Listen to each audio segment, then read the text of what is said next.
ठीक है, conic section में वर्क करते हैं हम लोग आज। When we start with the conic section, सबसे पहले हमें कोनिक सेक्शन का मतलब पता होना चाहिए।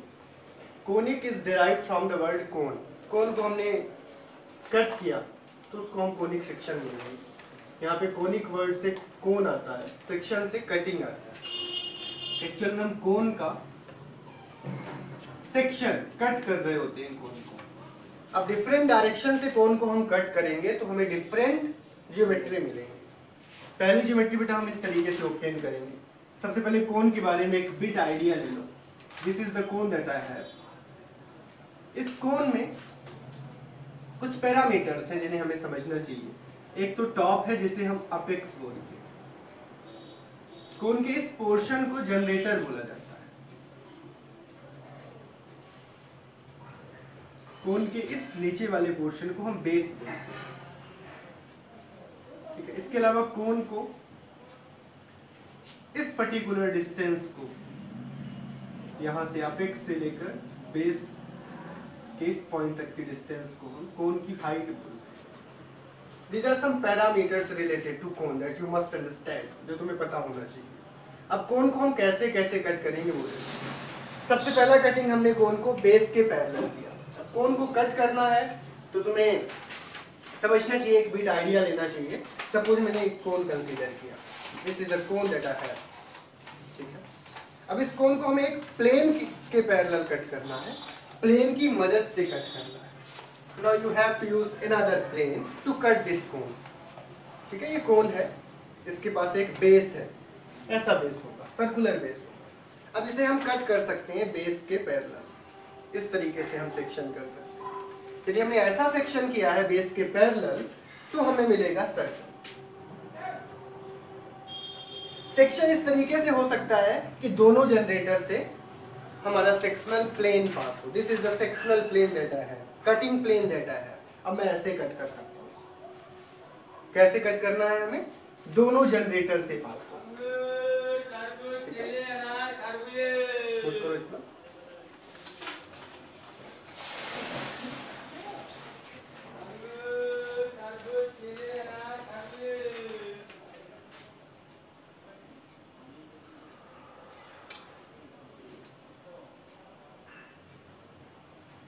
इस पर्टिकुलर केस में हमें एलिप्स मिलने वाला है, इसे एलिप्स बोलते हैं।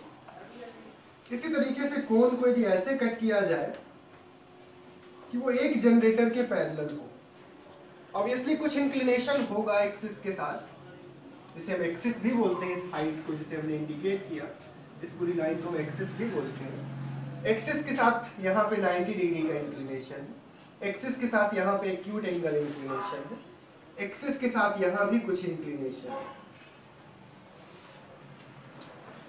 ठीक है, यहां पे एक्सिस के साथ इंक्लिनेशन कितना होना चाहिए? ये एंगल कितना होना चाहिए बताओ। सपोज ये एंगल हमें पता हो, तो जितना ये एंगल है, ये दोनों पैरेलल होते हैं यहाँ पे, ये एक ट्रांसवर्स एक्सिस है, तो जितना ये एंगल है उतना ये एंगल होना चाहिए। इन जनरल हम ऐसा कहेंगे कि ये दोनों पैरेलल होंगे।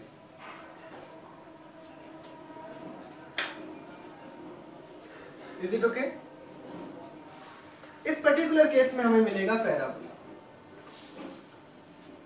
यहाँ पे एलिप्स कुछ ऐसा मिलने वाला है, ये एलिप्स फिगर मिलेगा। यहाँ पे सर्कल ऐसा मिलेगा तुम्हें। ऐसे यहाँ पे हम पैराबोला ऑब्टेन कर सकते हैं।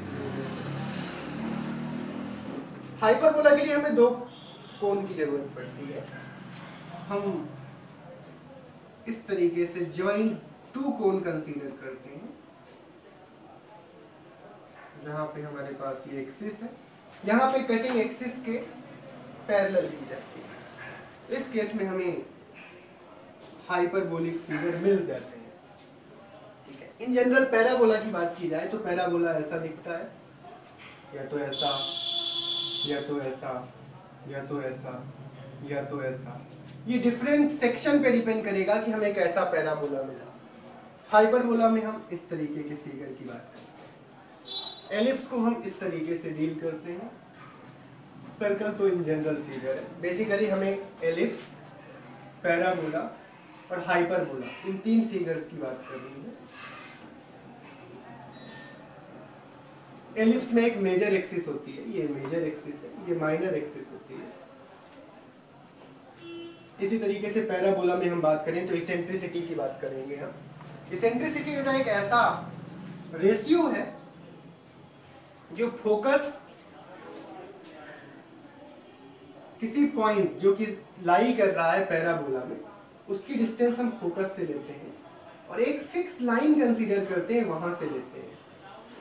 इन 2 जगहों से हम डिस्टेंस लेते हैं किसी पॉइंट की जो कि पैराबोला या पर्टिकुलर कर्व पे लाई करता है। कर्व में भी एलिप्स, कर्व में भी पैराबोला और में भी हाइपरबोला। कर्व कहीं कोई भी हो सकता है, कोई भी हो सकता है, मतलब जनरली हम इन तीनों में से कर्व कंसीडर करेंगे। कर्व या तो एलिप्स होगा, या तो पैराबोला, या तो हाइपरबोला। अब इसेंट्रिसिटी क्या होता है ये समझ लेते हैं हम। इसेंट्रिसिटी होता है पॉइंट का फोकस से डिस्टेंस, फोकस को बोलते हैं फिक्स्ड पॉइंट, और पॉइंट का लाइन से डिस्टेंस, लाइन को बोलते हैं फिक्स, फिक्स लाइन को बोलते हैं डायरेक्ट्रिक्स। फिक्स लाइन को क्या बोला जाता है? डायरेक्ट्रिक्स। ये डिटेल्स तुमने लोगों ने एनालाइज किया है छोटी क्लासेस में, 11-12 में पढ़ा है तुमने। पीएफ डिवाइड में पीएन, मतलब किसी भी पॉइंट का जो कि कर्व पे लाई कर रहा है, कर्व में भी यानी आप फिगर कोई इनमें से तीन में से कोई एक फिगर होगा कर्व, उस कर्व पे लाई करने वाले पॉइंट का फोकस से डिस्टेंस डिवाइड बाय उसी पॉइंट का लाइन से डिस्टेंस, फिक्स्ड लाइन से डिस्टेंस। इस रेशियो को हम इसेंट्रिसिटी बोलते हैं। ठीक है, इन तीनों कर्व को हम इसेंट्रिसिटी के रिस्पेक्ट में डिवाइड करेंगे। यदि तो इसेंट्रिसिटी 1 से कम होती है एलिप्स के लिए, इसेंट्रिसिटी 1 के इक्वल होती है पैराबोला के लिए, और इसेंट्रिसिटी 1 से ज्यादा होती है हाइपरबोला। ठीक है बच्चों, ये जनरल डिस्कशन था इन 3 कर्व का। यहाँ पे इंजीनियरिंग ड्राइंग में बेसिकली हमें सीखना है कि हम किस तरीके से इन फिगर्स को, मतलब एलिप्स को, पैराबोला को और हाइपरबोला को कंस्ट्रक्ट करें। क्या सीखना है हमें? Construction of these figures. तो आज हम बिगिन करेंगे कंस्ट्रक्शन ऑफ एलिप्स से। When we want to construct an ellipse, we may prefer following methods. कई मेथड से कंस्ट्रक्शन पॉसिबल है, जिनमें से फर्स्ट मेथड है रेक्टेंगल मेथड। रेक्टेंगल मेथड का दूसरा नाम है ओब्लॉन्ग मेथड।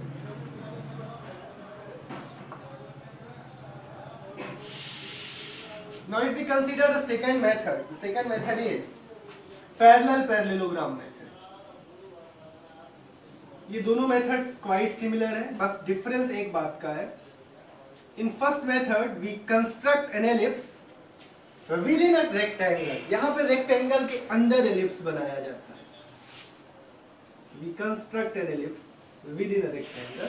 और पैरेलल पैरेललोग्राम मेथड में हम एक एलिप्स बनाते हैं पैरेललोग्राम के अंदर। This is the only difference that we have in both of the cases. यहाँ पे हम एलिप्स बनाएंगे पैरेललोग्राम के अंदर, और यहाँ हम एलिप्स बनाएंगे एक रेक्टेंगल के अंदर। Is it okay? The third method that we study here is concentric circle method.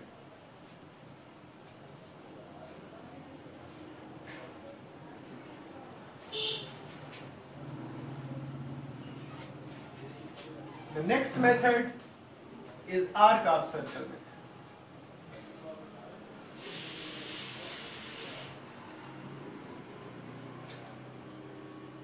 And the one more method that we can study is general method. And some more methods are there, like Trammell method. But you are supposed to study these 5 methods in your syllabus. And out of them, concentric circle is very important, arc of circle is also very important, and question may be of from any part, but these 2 methods are considered to be very important. So both of the methods are quite simple and similar. हम लोगों ने कल rectangle method का एक problem किया है, आज हम बात पैरेलल पैरेललोग्राम मेथड की करेंगे। सीट सामने रखो, क्लास में जिधर बैठे हो seat in front of. Inscribe an ellipse in a parallelogram having side 150 mm. यहाँ पे एक मेजर एक्सिस नहीं बोलेंगे, इसे हम एक साइड बोलेंगे। पैरेललोग्राम की एक साइड गिवन है, लेट्स से AB गिवन है 150 mm, और पैरेललोग्राम की दूसरी साइड गिवन है 100 mm। Two sides are known to us, और हमसे बोला गया है कि एक एलिप्स आप इसके अंदर बनाओ जबकि पैरेललोग्राम का एक एंगल 120 डिग्री दिया है। यदि पैरेललोग्राम का बेटा एक एंगल 120 है, मतलब दूसरा एंगल 60 होगा, क्योंकि ये एडजेसेंट एंगल्स का सम 180 होता है, ये रूल है। ये 120 है तो ये 60 होगा। तो सबसे पहला काम हम करेंगे कि 150 mm मींस 15 सेंटीमीटर की एक लाइन बनाएंगे। तो एक 15 सेंटीमीटर की लाइन बनाओ, और 15 सेंटीमीटर की लाइन बनाने के बाद इसे हमने AB नाम दिया है, तो आप AB नाम दे। यहां से 120 डिग्री का एंगल बनाना है, 120 डिग्री का एंगल और बड़ा बना लेते हैं, 120 डिग्री का एंगल। और सिमिलरली इसके पैरेलल या तो हम एंगल बना लेते हैं, लाइन बना लेते हैं, या तो एंगल बनाते हुए 60 डिग्री एंगल बनाते हुए लाइन बना लेते हैं। It depends upon your choice. या तो इसके just parallel you may use mini drafter और you may use the roller scale. Roller scale की मदद से या मिनी ड्राफ्टर की मदद से हम वर्क करेंगे। इसके जस्ट पैरेलल हम ये लाइन बनाएंगे, या फिर 60 डिग्री एंगल की मदद से ये लाइन बनाएंगे। ये 120 डिग्री है, अपने आप 60 आएगा, डोंट वरी। इसके बाद हम इसको मिला देते हैं। याद रखो ये पैरेलल होना कंपल्सरी है, it must be a parallel line, parallel to AB। और दूसरी लाइन हमारे पास CD नहीं होगी, अब BC हो जाएगी, क्योंकि ये B है तो इसको C नाम देता हूँ। ये कितना गिवन है 10 सेंटीमीटर 100 mm, और ये कितना गिवन है 150। इतना करने के बाद इस लाइन का आप मिड पॉइंट चूज करो। सिमिलरली इसका मिड पॉइंट चूज करो, इसको मिला दो।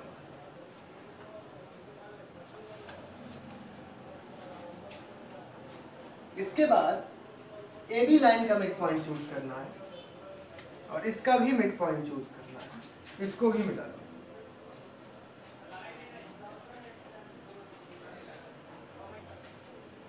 अभी रफ टाइप से कर सकते हो, करना चाहो तो घर पे जाकर तैयारी करना। इसके बाद नेक्स्ट टास्क, मेजर एक्सिस को इस बार हम PQ नाम दे देते हैं। We have to name major axis.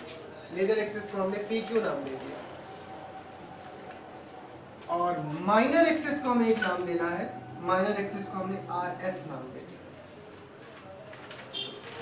It depends upon your choice, क्या नाम देना चाहते हैं। जनरली हम ABCD नाम देते थे मेजर माइनर को, यहाँ पे हमने PQRS नाम दिया है, मेजर और माइनर। अब हम जितने पार्ट इस पर्टिकुलर लाइन के करेंगे उतने ही पार्ट हम इस लाइन के करेंगे। Both of the line should have same parts. कैसे सेम पार्ट होंगे? अब तुम्हें सोचना होगा ये कितना है। टोटल 10 है, मतलब ये 5 है। इसके कितने पार्ट करना आसान है? अब इसकी 5 पार्ट्स करना ज्यादा आसान है। अब ये लाइन कितने की है? टोटल 15 की है। 15 का आधा 7.5 की होगी। 7.5 का 5 से डिवीजन करोगे 1.5 आएगा। मतलब यहाँ भी 1.5 के पार्ट्स करना आसान है, ठीक है। तो यहाँ पे 1.5 के 5 पार्ट्स हो जाएंगे, और यहाँ पे 1 के 5 पार्ट्स हो जाएंगे। तो यहाँ पे हमें मिल जाएगा 1 2 3 4 और 5। ये 5 पार्ट्स पॉसिबल हो गए।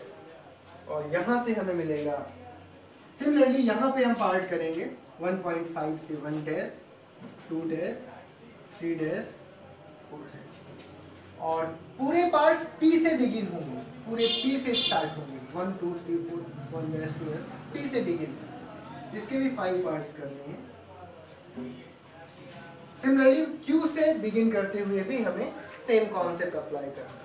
इसके 1.5 के पार्ट्स करने हैं, और यहाँ पे हमें 1 सेंटीमीटर लेते हुए पार्ट करने हैं।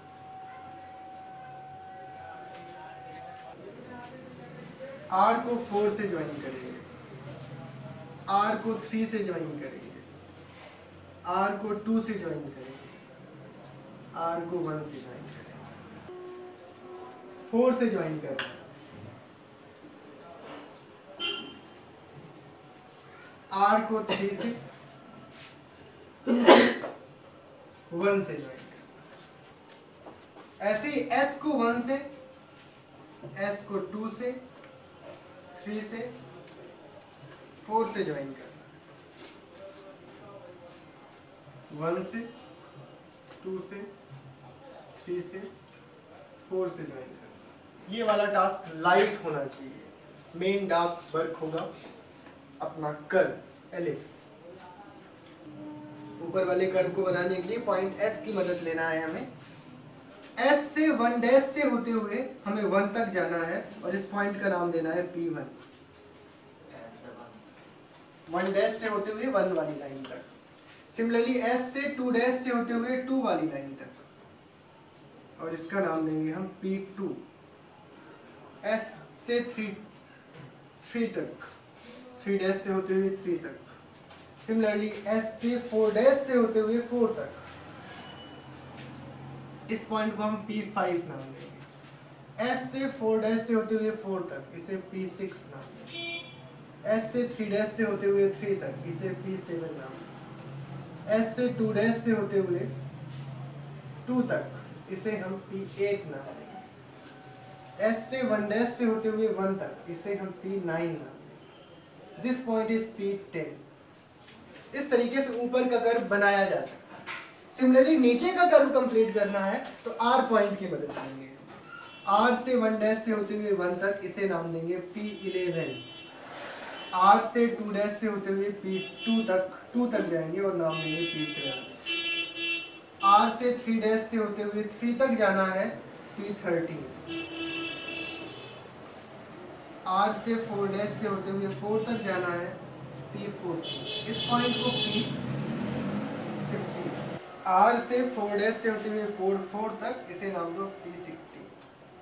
आर से 3 डैश से होते हुए 3 तक, इसे नाम दो P17। आर से 2 डैश से होते हुए 2 तक और इसे नाम दो P18। आर से 1 डैश से होते हुए 1 तक, इसे नाम दो P19 और ये पॉइंट होगा लास्ट P20। इस तरीके से हमने 20 पॉइंट्स ऑब्टेन कर लिए। Now we will join all these 20 points to form an ellipse. कैसे ज्वाइन करना है? रफ हैंड से, स्मूथ हैंड से। Now join it smoothly. Smoothly join करो बिना किसी डर के। डर को दूर भगाना है और स्मूथली ज्वाइन करना है।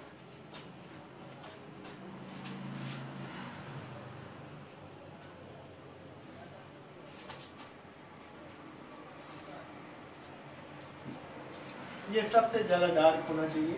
This is the final ellipse that we have constructed.